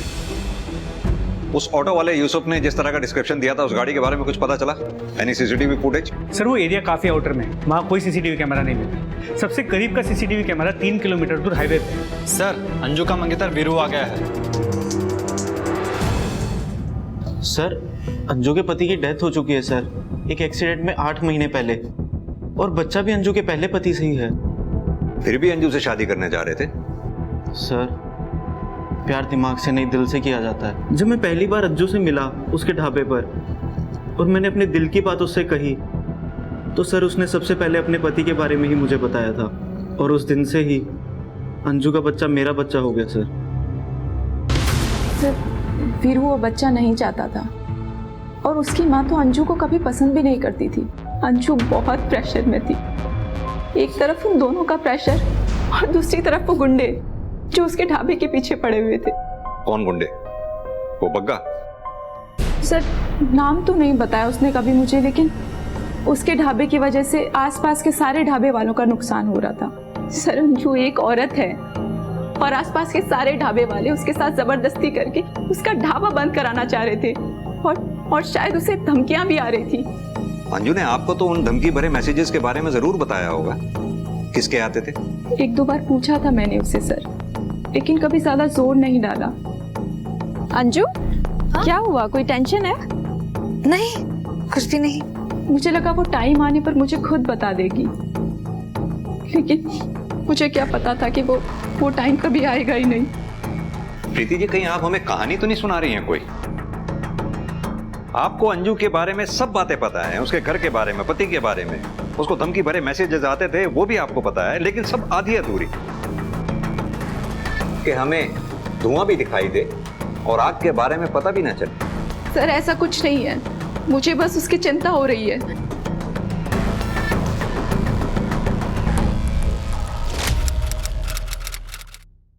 वीरू को ये बच्चा नहीं चाहिए प्रीति, वो छोड़ देगा मुझे। जब से ये बच्चा मेरी जिंदगी में आया ना, सिर्फ मुसीबत लेकर आया ये मेरे। पहले मेरे पति की मौत हो गई और अब वीरू, वो छोड़ देगा मुझे। अंजू देखो सुनो, बच्चे भगवान का रूप होते हैं, तुम सब्र रखो, सब कुछ ठीक हो जाएगा। कुछ ठीक नहीं होगा जब तक ये जिंदा है। इस एरिया के गुंडों का किडनैपिंग में कोई कनेक्शन नजर नहीं आ रहा, और बग्गा की लोकेशन के बारे में भी कुछ नहीं जानते। उन्हें कह दिया है कि अगर बग्गा की कोई भी इन्फॉर्मेशन मिले सबसे पहले हमें फोन कर। और वो टेक्स्ट जो अंजू को आया करते थे उसके बारे में कुछ पता चला? सर वो एक अनरजिस्टर्ड नंबर से आते थे, वो सिम किसने खरीदा था इसका पता लगा रहे हैं। हेलो, ठीक है सर, हाईवे पेट्रोल टीम को एक सस्पिशियस गाड़ी नजर आई है खानपुर एरिया में।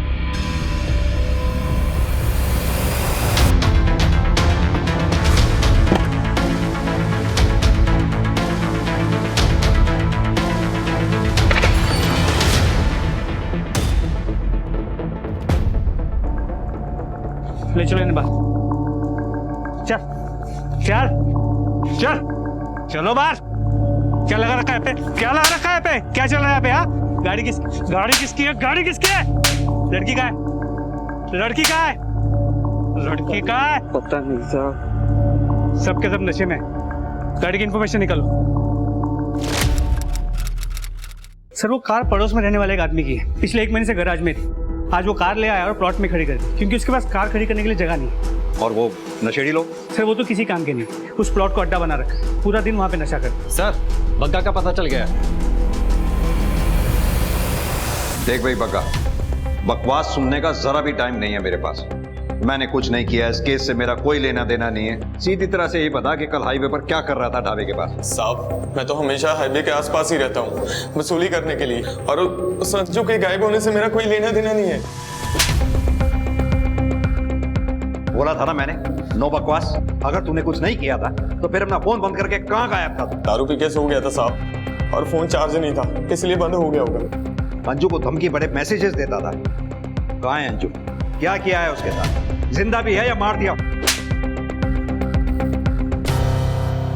साहब जिन ढाबे वालों को उससे दिक्कत थी और जिन्होंने मुझे काम दिया था उसका ढाबा बंद करवाने के लिए, वो लोगों को तो पकड़ोगे नहीं आप लोग। और ये 20-25 हजार के लिए मर्डर नहीं करेगा बग्गा। इज्जत के लिए तो करेगा। औरत ने तेरी औकात याद दिला दी थी तुझे। साहब मैं सच बता रहा हूँ, मारना मत साहब, सच बता रहा हूँ।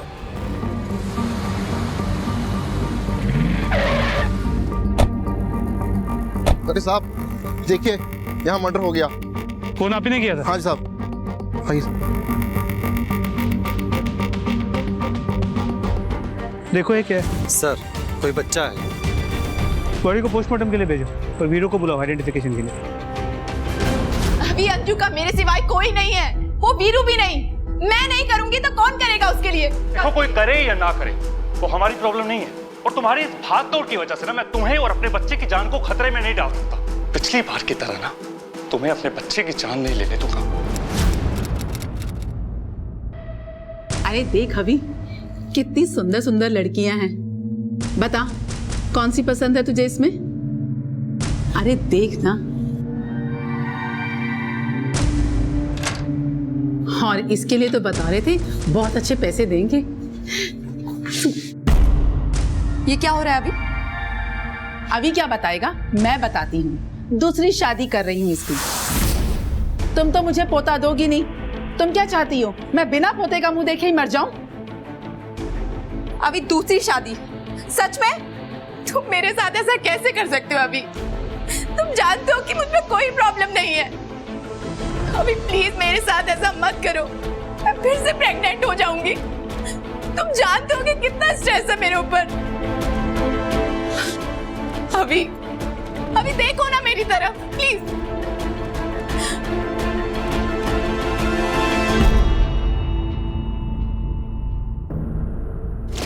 सर, वीरू ने बॉडी को आइडेंटिफाई कर लिया है। वो बॉडी अंजू की है, पर पोस्टमार्टम रिपोर्ट से पता चला है कि अंजू की मौत से ठीक पहले उसकी डिलीवरी हुई थी। और सर, उसके बच्चे के पोस्टमार्टम रिपोर्ट से ये इंटरेस्टिंग बात सामने आई है। ये माजरा क्या है? अंजू को पत्थर से कुचल के मारा गया, लेकिन उसके बच्चे को नहीं। ना तो हम अंजू को बचा पाए और ना ही उसके बच्चे को। अब कम से कम उसके किलर को पकड़ लें तो अंजू को इंसाफ मिलेगा। एक काम करो, अंजू को सारे कॉन्टैक्ट्स के बैकग्राउंड में जाओ, छोटी से छोटी चीज का पता लगाओ। और ये उस अनरजिस्टर्ड नंबर की कुछ डिटेल्स आई हैं जिससे अंजू को टेक्स्ट किया जाता था। गुड़गांव की एक मोबाइल शॉप से 8 महीने पहले ये वहां से खरीदा गया था। गुड़गांव पुलिस को इन्फॉर्म करके इस दुकानदार से इस नंबर की डिटेल्स निकल लो। तब तक मैं रितु से बात करके आता। प्रीति की बहन रितु?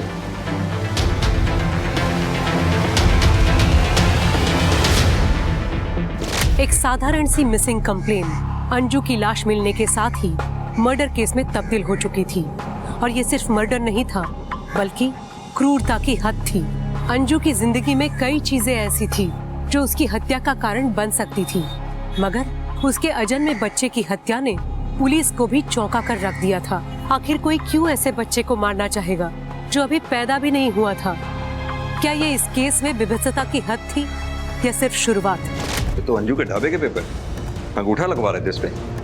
सर, वो अंजू शादी के बाद मेरे ही नाम करने वाली थी और मैं बस उसकी आखिरी इच्छा ही तो पूरी कर रहा हूँ सर। ऐसे चोरों की तरह? नहीं सर, उसने कहा था मुझसे। वो पेपर्स रेडी हुए क्या? पेपर्स हो जाएंगे रेडी, बोला है तो हो जाएंगे ना। मगर कहने के बाद भी अंजू ने ढाबा तेरे नाम नहीं किया था, इसलिए अंजू को मार दिया। और अब चोरी छुपे अपना काम निकाल रहा है। लेके चलो इसे थाने, वहीं कायदे से बात होगी। नहीं सर, मैंने ऐसा कुछ किया ही नहीं है जो आप कह रहे हो सर। कुछ नहीं किया। रितु,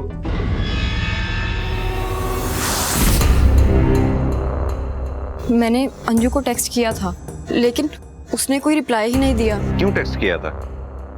वो भी उस दिन जिस दिन अंजू के साथ ये हादसा हुआ।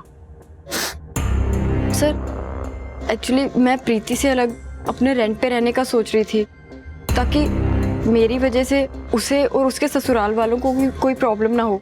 और अगर अंजू के ढाबे पर काम मिल जाता तो मेरा रेंट निकल जाता। ठीक है, अभी तो तुम जाओ, जरूरत पड़ी तो फिर पूछताछ करें। ठीक है सर।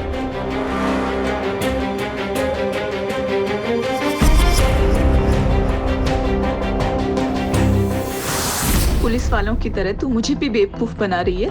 सच सच बताओ, क्या चल रहा है तुम्हारे मन में? यही बात मैं भी तुम्हारे बारे में बोल सकती हूँ, तुम्हारे और अंजू के बारे में। कुछ तो खिचड़ी पका रही थी तुम दोनों। क्या बकवास कर रही हो तुम रितु? मुझे बेवकूफ समझती हो, लेकिन मैं हूँ नहीं। हाँ, तुम झूठी जरूर हो। बहुत हो गया तुम्हारा, हद में रहो अपनी प्रीति, वरना हाथ उठाना मुझे भी आता है। तेरे जैसी बहन से दुश्मन अच्छे। गलती कर दी मैंने तुझे घर पे बुलाकर। गलती तुमने की है तो भुगतोगी भी तुम ही।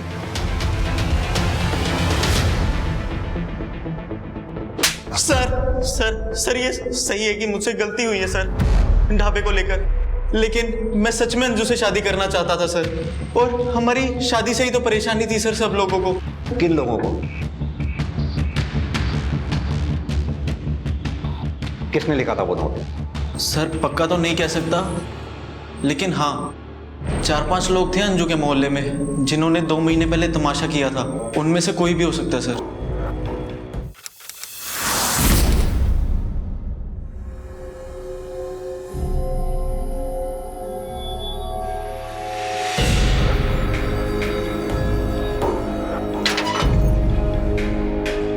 इनको तो मैं अभी बताती हूँ किसने लिखा ये, सामने आओ। रात के अंधेरे में दिख के अपनी मर्दानगी दिखा रहे हो तुम लोग। हाँ, मैं किसी से भी शादी करूँ, कितनी भी शादी करूँ, किसी का भी बच्चा पैदा करूँ, तुम लोग को क्या लेना देना है? मेरा घर है ये। हमें कुछ नहीं करना, ये शरीफों का मोहल्ला है। तुम्हारे जैसी औरतों ने यहाँ बसकर पूरे मोहल्ले का माहौल खराब कर दिया है। मैं तो अभी बताती हूँ। अंजू क्यों मुंह लग रही हो इनके? एक बार अपनी हालत तो देखो। पड़ेगा। नहीं छोड़ो मुझे। अंदर चलो, छोड़ो। अंदर चलो तुम। सर अंजू के पति के बारे में तो नहीं जानती, लेकिन उसके मौत के 1 साल के भीतर बच्चा पेट में होते हुए शादी कर रही थी वो किसी से। ऐसी औरतों के आशिक और दुश्मनों की कमी थोड़ी ना होती है। मार दिया होगा किसी ने। बॉडी को पोस्टमार्टम के लिए भेज दो। और इसकी आइडेंटिफिकेशन, इसका बच्चा? सर अब तक कुछ भी पता नहीं चल पाया। सर अंजू यहाँ आने से पहले गुड़गांव में रहती थी। हमारी लोकल पुलिस उसके एड्रेस पर पहुंची तो पता चला कि उसकी शादी नहीं हुई थी सर। और सर पति के मौत की कहानी उसने झूठी बनाई थी सर। वो सिम भी तो गुड़गांव की मोबाइल शॉप से इशू हुआ था ना, जिससे अंजू को टेक्स्ट आया करते थे? जी सर, लोकल पुलिस ने दुकानदार से पूछताछ की थी सिम के बारे में। वहाँ से पता चला कि सर विशाल खरबंदा के नाम से सिम इशू कराई गई थी। विशाल खरबंदा? ये विशाल खरबंदा कौन है? तो आप थे अंजू के बॉस? जी। उसे धमकी भरे मैसेजेस क्यों भेजते थे आप? सर मैं उसे मैसेजेस जरूर भेज रहा था, बट उसे मिलने के लिए। और क्यों बुलाना चाहते थे उसे? सर वो मुझे ब्लैकमेल कर रही थी, मुझसे और पैसे चाहती थी। मैं उसे ऑलरेडी 10 लाख दे चुका था ढाबा खोलने के लिए। ऐसा क्या रीजन था अंजू के पास जो तुम्हें ब्लैकमेल कर रही थी? तुमने मुझे बताया क्यों नहीं कि तुम ऑलरेडी शादीशुदा हो? सुनो मेरी बात, तुम्हारा तलाक कल हो या आज हो, मुझे उससे कोई फर्क नहीं पड़ता। मैं तुम्हारे बच्चे की माँ बनने वाली हूँ और तुम पीछे हट रहे हो। अंजू फॉर गॉड सेक धीरे बोलो, बाहर ऑफिस। I don't care, सुनने दो सबको। You know what? अगर तुमने मेरे और मेरे बच्चे का फ्यूचर सिक्योर नहीं किया ना, इस ऑफिस में तो क्या पूरी दुनिया में बता दूंगी मैं कि ये बच्चा तुम्हारा है। अंजू! विशाल से ब्लैकमेलिंग, वीरू से झूठ बोलकर शादी। इस अंजू का भी पता नहीं किस किस से क्या झूठ बोला हो। एक काम करो सिंह, इस विशाल के लिए भाई चेक करो, पता करो मर्डर वाले दिन ये जलंधर में था या नहीं। सर विशाल का अंजू के साथ कनेक्शन था, लेकिन उस दूसरी औरत से। सिंह फिलहाल तो किसी भी पॉसिबिलिटी को रूल आउट नहीं किया जा सकता है जब तक कि सच सामने ना आ जाए। सर उस दूसरी औरत का सच सामने आ गया, उसे आइडेंटिफाई कर लिया गया। उसका नाम मनप्रीत कौर। सर 3 दिन से गायब थी मनप्रीत कौर। उसके हस्बैंड ने हमारे थाने में मिसिंग रिपोर्ट भी लिखवाई थी। ये देखिए सर, वो 9 मंथ से प्रेग्नेंट भी थी। हम उसके बच्चे को ढूंढने की कोशिश कर रहे हैं, लेकिन अभी तक कुछ पता नहीं चला सर। गुरुवार की सुबह मॉडर्न योगा क्लास के लिए निकली थी, देर रात तक घर नहीं आई तो परिवार वालों ने ढूंढना शुरू किया। अंजू भी तो इसी योगा क्लास में जाया करती थी ना, मॉडर्न योगा क्लास। बीना जी, मनप्रीत और अंजू दोनों आपके यहाँ योगा क्लासेस लेती थी, दोनों एक ही बैच में थी और दोनों के बीच का कनेक्शन थी आपको ये कनेक्शन कभी दिखा नहीं? नहीं सर, नहीं दिखा। और मुझे तो मनप्रीत के बारे में ऐसा कुछ पता भी नहीं था। मुझे लगा 9th मंथ पूरे हो चुके हैं, उसकी डिलीवरी हो चुकी होगी, इसीलिए वो क्लास में नहीं आती। बीना जी, आपको छुपा तो नहीं रही है ना हमसे, क्योंकि मनप्रीत के बच्चे की जिंदगी का सवाल है। नहीं सर, इसमें छुपाने वाली कौन सी बात है? ये प्रीति अंजू की फ्रेंड, इसके बारे में आपका क्या कहना है? सर प्रीति मेरी अच्छी क्लाइंट रही है और अंजू और मनप्रीत की अच्छी दोस्त भी थी।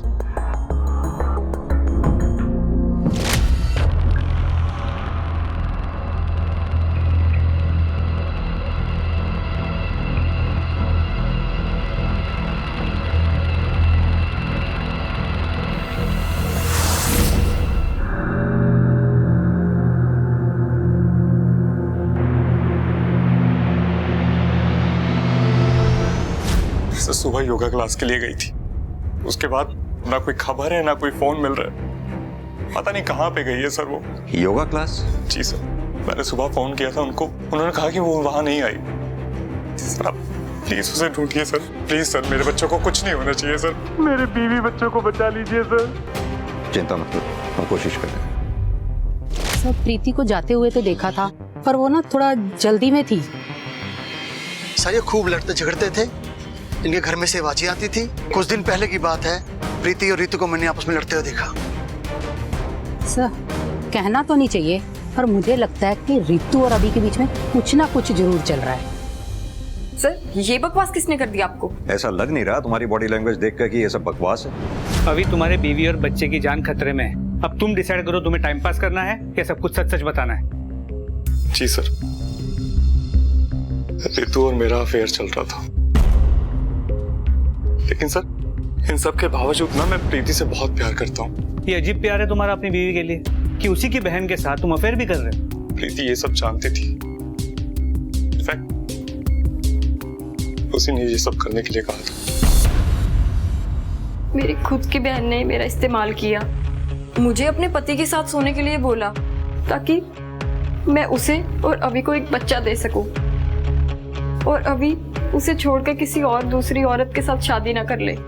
लेकिन सर जैसे ही प्रीति खुद प्रेग्नेंट हुई, मुझे अभी को छोड़ने के लिए कहने लगी। सर मेरे मन में अभी के लिए फीलिंग्स हैं, तो ऐसे कैसे छोड़ दूं? सही कह रही हैं आप, ऐसे कैसे छोड़ दें किसी को? गुस्सा तो आएगा ही, इसीलिए शायद प्रीति को गायब कर दिया आप। सर मैंने आपको सब कुछ सच सच बता चुका हूँ। मेरे बच्चे की माँ बनने वाली है वो। एक बच्चा ना मैं पहले खो चुका हूँ, अब दूसरा नहीं खो सकता सर। प्लीज उसे ढूंढिए सर, देखिए प्लीज उसे ढूंढिए सर। एक मिनट, बच्चा खो चुका हूँ मतलब?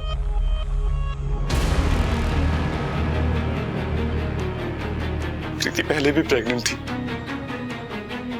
एक एक्सीडेंट की वजह से उसका मिसकैरेज हो गया था सर।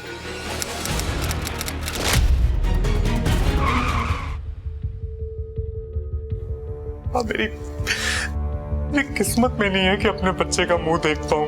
ऐसा क्यों बोल रहा है बेटा? भगवान पे भरोसा रख, मेरा बच्चा जिंदा भी हो गया। देखिए सर, मेरी बीवी और मेरे बच्चे दोनों ठीक है। बाकी आपको जो पता लगाना आप लगाइए, वो आपका काम है। अपना ही काम कर रहे हैं हम, प्रीति से बात करनी है हमें। तो आप डॉक्टर से बात कीजिए सर, वहाँ अंदर प्रीति का चेकअप चल रहा है। डॉक्टर सब ठीक तो है ना?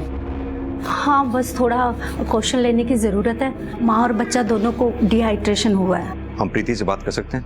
I don't know sir, emotional trauma से अभी वो गुजर रही है। अपने बच्चे तक को वो हाथ नहीं लगाने दे रही। मुझे नहीं लगता वो आपकी मदद कर पाएगी। लेकिन हमारा प्रीति से बात करना ज्यादा जरूरी है। कोई है जो प्रेग्नेंट लेडीज को अपना निशाना बना रहा है, और सिर्फ प्रीति ही है जो हमें उस तक पहुंचा सकती है। प्रीति सर पूछिए जो पूछना है, मैं सब बताऊंगी। सर उसने मास्क और ग्लव्स दोनों पहना हुआ था, मैंने तो उसकी आवाज भी नहीं सुनी। लेकिन प्रीति तुम तो वहां से भाग के आई हो ना, रास्ता तो तुम्हें ध्यान होगा जहां तुम्हें रखा गया था।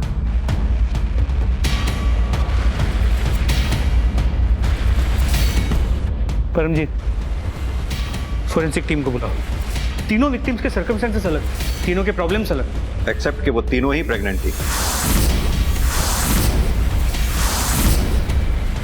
सर उस रूम से मिले प्रीति के ब्लड की लैब रिपोर्ट आ गई सर, आपको देखनी चाहिए सर।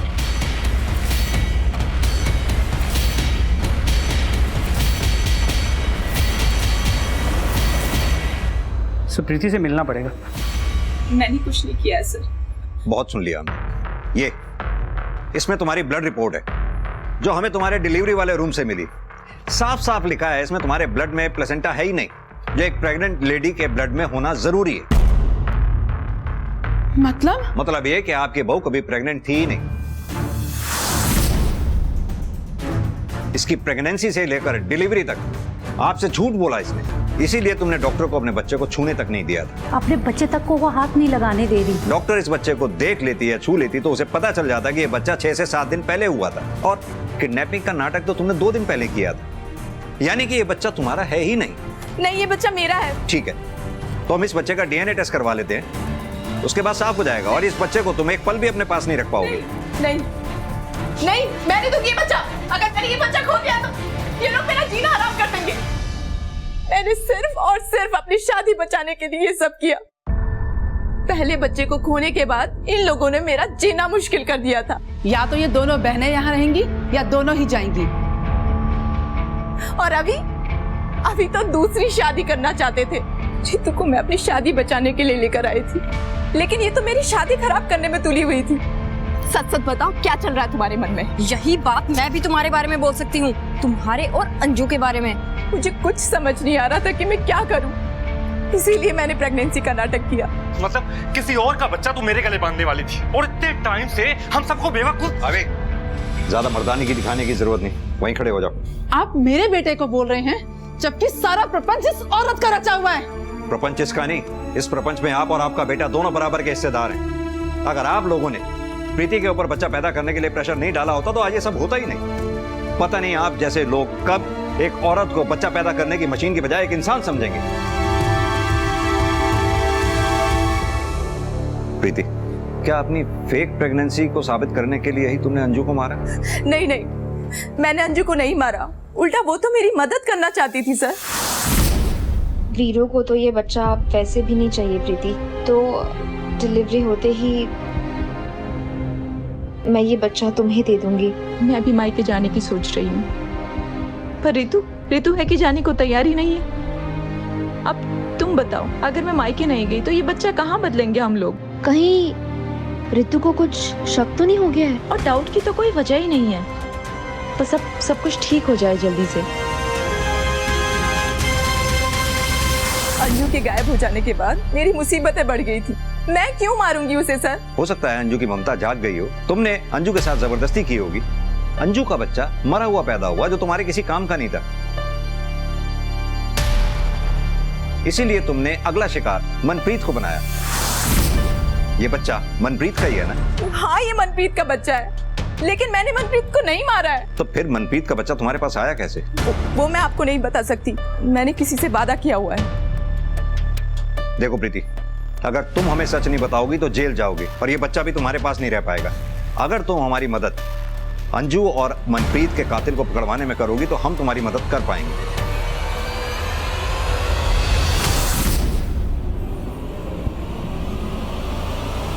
चलो बताओ, तुमने ये सब क्यों और कैसे किया?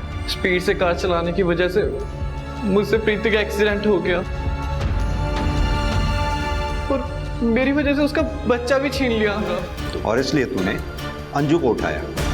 जब अंजू का बच्चा मरा हुआ पैदा निकला तो तेरे किसी काम का नहीं था, इसीलिए तूने मनप्रीत को अपना शिकार बनाया। अंजू की तरह मनप्रीत को भी नहीं उसका बच्चा चाहिए था, बस मैंने वो ही किया जो दोनों चाहती थी। प्रीति का एक्सीडेंट भी तूने किया, बच्चा भी तूने ही लाके दिया। माजरा क्या है ये? मुझे उसका दुख देखा नहीं जा रहा था। उसकी सास, उसका पति, उन्होंने उसकी जिंदगी नर्क बना दी थी। तब से मैं उस पर नजर रखने लग गया। लेकिन तू होता कौन है? भगवान है क्या? भगवान तो नहीं, गलतियां तो सुधार सकता था ना। कौन सी गलतियां? वही कि प्रीति मां बनने के लिए मरी जा रही थी और अंजू और मनप्रीत को बच्चा ही नहीं चाहिए था। ये गलती नहीं तो और क्या है? इसे लगता है इसने भगवान की गलती सुधार के बहुत अच्छा काम किया है।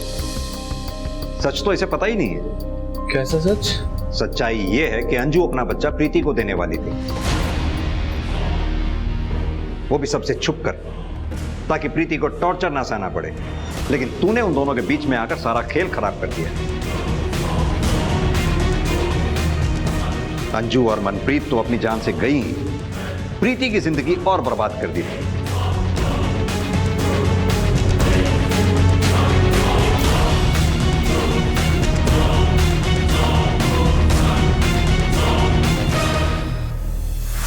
रघु के एक तरफा प्यार ने कई जिंदगियों को असमय खत्म जरूर कर दिया था, मगर इस केस की पृष्ठभूमि हमारे समाज ने ही तैयार की थी। ऐसा समाज जो औरतों से सिर्फ परफेक्शन की उम्मीद करता है, मगर मां ना बन पाने का जो अपराध बोध एक औरत के अंदर पैदा किया जाता है, जो कि उसे तोड़ कर रख देता है। इस केस की जड़ में भी प्रीति का वही अपराध बोध था। इस केस में अंजू और उसका बच्चा बच सकता था। मनप्रीत एक ऐसी मौत नहीं मरती जो उसे मिलनी ही नहीं चाहिए थी। प्रीति को वो सब कुछ मिल सकता था जिसके लिए उसने इतने सारे झूठ बोले थे, और ये सब होने के लिए बस इतना ही काफी था अगर औरत को समाज द्वारा देवी नहीं बल्कि सिर्फ एक इंसान समझा गया होता। इसी के साथ मैं सोनाली कुलकर्णी आपसे विदा लेती हूँ। फिर होगी आपसे मुलाकात एक ऐसे ही चौंका देने वाले केस के साथ क्राइम पेट्रोल सतर्क में। क्राइम पेट्रोल के और भी दिलचस्प कहानी देखने के लिए हमारे चैनल को सब्सक्राइब करें और बेल आइकॉन दबाना न भूलें।